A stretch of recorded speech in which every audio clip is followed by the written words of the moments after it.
नमस्कार, दीप्स किचन मराठीमध्ये मी दीपाली आपलं मनापासून स्वागत करते। चला तर मग आजच्या आपल्या रेसिपीला सुरुवात करूयात। वांगे बटाट्याची रस्सा भाजी कशी करायची ते दाखवणार आहे। तर त्यासाठी आपल्याला काय साहित्य लागणार आहे ते आपण पाहणार आहोत। मी 250 ग्रॅम वांगी घेतलेली आहेत। वांगी अशी कट करून मिठाच्या पाण्यात ठेवली आहेत आणि 3 मीडियम साइजचे बटाटे घेतले। बटाट्याची मी सालं काढलेली नाही, बटाटे सुद्धा पाण्यात ठेवलेले आहेत। एका मोठ्या कांद्याची पेस्ट तयार करून घेतली। 2 मीडियम साइजचे टोमॅटोची मी पेस्ट तयार करून घेतलेली आहे। 4 चमचे डेसिकेटेड कोकोनट घेतले, 2 चमचे आले लसणाची पेस्ट, 4 हिरव्या मिरच्या, 9-10 कढीपत्त्याची पानं, थोडी कोथिंबीर घेतलेली आहे बारीक चिरून, 2 तमालपत्र, 1 चमचा कसुरी मेथी घेतली, चवीनुसार मीठ लागणार आहे, अर्धा चमचा मोहरी, अर्धा चमचा जिरे, अर्धा चमचा हळद, अर्धा चमचा जिरा पावडर घेतली, जिरे भाजून त्याची पावडर तयार करून घेतलेली आहे, 1 चमचा किचन किंग मसाला, 2 चमचे धने पावडर, 2 चमचे मी बेडगी मिरची पावडर घेतलेली आहे, 2 चमचे शेंगदाण्याचा कूट आणि 1 चमचे तिळाचा कूट करून घेतलाय। तीळ भाजून त्याचा कूट तयार करून घेतलेला आहे। तिखटाचं प्रमाण तुम्ही तुमच्या आवडीनुसार कमी किंवा जास्त घेऊ शकता। आणि आपल्याला तेल लागणार आहे। मी इथे एक बाउल घेतलाय, त्यामध्ये सगळे पावडर मसाले एकत्र करून घेते। हळद, किचन किंग मसाला, किचन किंग मसाला नसेल तर गरम मसाला वापरला तरी चालेल, धने पावडर, जिरा पावडर आणि लाल तिखट। आता ह्यामध्ये मी थोडं पाणी घालते। आपल्याला ह्या पावडर मसाल्याची पेस्ट तयार करून घ्यायची आहे। मी पावडर मसाल्याची पेस्ट तयार करून घेतलेली। आता आपण भाजी करूया।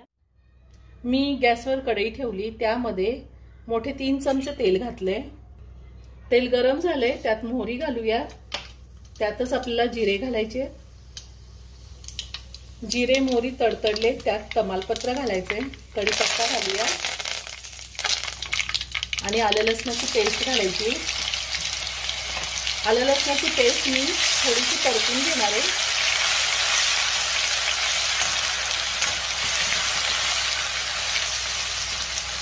आता ह्यामध्ये आपल्याला हिरव्या मिरच्या घालायच्या आहेत।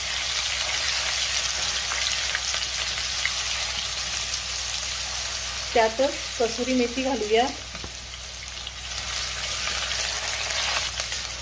कांद्याची पेस्ट घालायची आहे।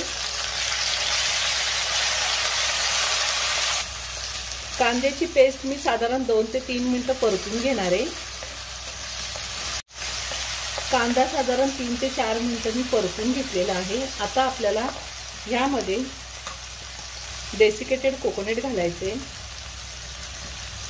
आणि पुन्हा 1 मिनिटभर चांगलं परतून घ्यायचे।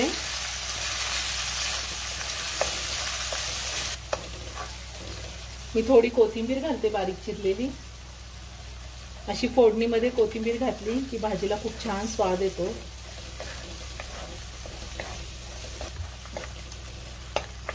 आता आपण ह्यामध्ये टोमॅटोची पेस्ट घालूया आणि चांगलं तेल सुटेपर्यंत आपल्याला टोमॅटोची पेस्ट परतून घ्यायची आहे। टोमॅटो मी चांगला परतून घेतलाय, छान तेल सुटले। आता ह्यामध्ये आपल्याला पावडर मसाल्याची पेस्ट घालायची आणि पुन्हा 1 मिनिटभर चांगलं परतून घ्यायचंय।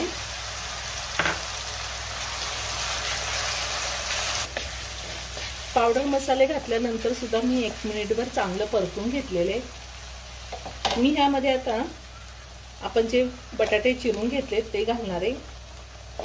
आधी आपल्याला बटाटे घालायचे आणि बटाटे 5 मिनिटं चांगले वाफवून घ्यायचे आणि त्यानंतर वांग घालायचे। वांग शिजायला जास्त वेळ लागत नाही आणि त्याचसोबत मी तिळाचा कूटही घालते। सगळं व्यवस्थित मिक्स करून घेणार आहे। चवीनुसार मीठ घालूया।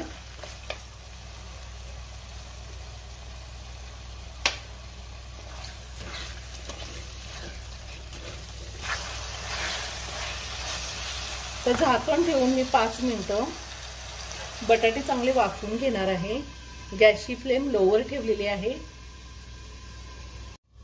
5 मिनिटं झालेली आहेत। मी झाकण काढते। ह्या 5 मिनिटांमध्ये मी 2 वेळा चांगलं व्यवस्थित मिक्स करून घेतलं होतं। आता आपल्याला वांग्याच्या फोडी घालायच्या आहेत।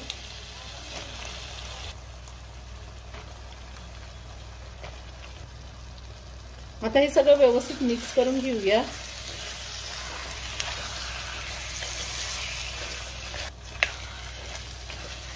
मी हे सगळं व्यवस्थित मिक्स करून घेतलेलं आहे।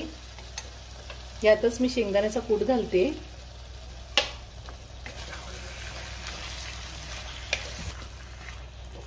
आता आपण भाजीमध्ये पाणी घालूया।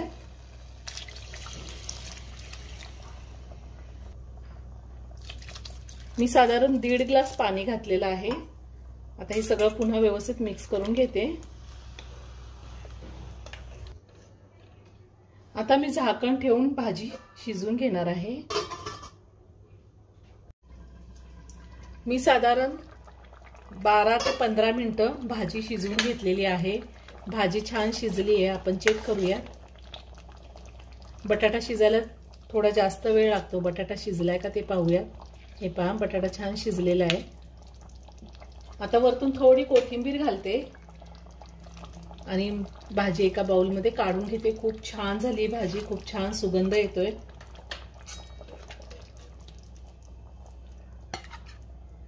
वांग बटाट्याची भाजी तयार करून झाली आहे। खूप छान झाली ही भाजी। आपण चपाती, भात, पुरी कशाबरोबरही खाऊ शकतो। तुम्ही नक्की करून पहा। व्हिडिओ जर आवडला तर व्हिडिओला लाईक आणि शेअर करायला विसरू नका। रेसिपी आवडली असेल तर कमेंट करून नक्की कळवा। पुन्हा भेटूया अशाच एका छानशा साध्या आणि सोप्या रेसिपी बरोबर। धन्यवाद।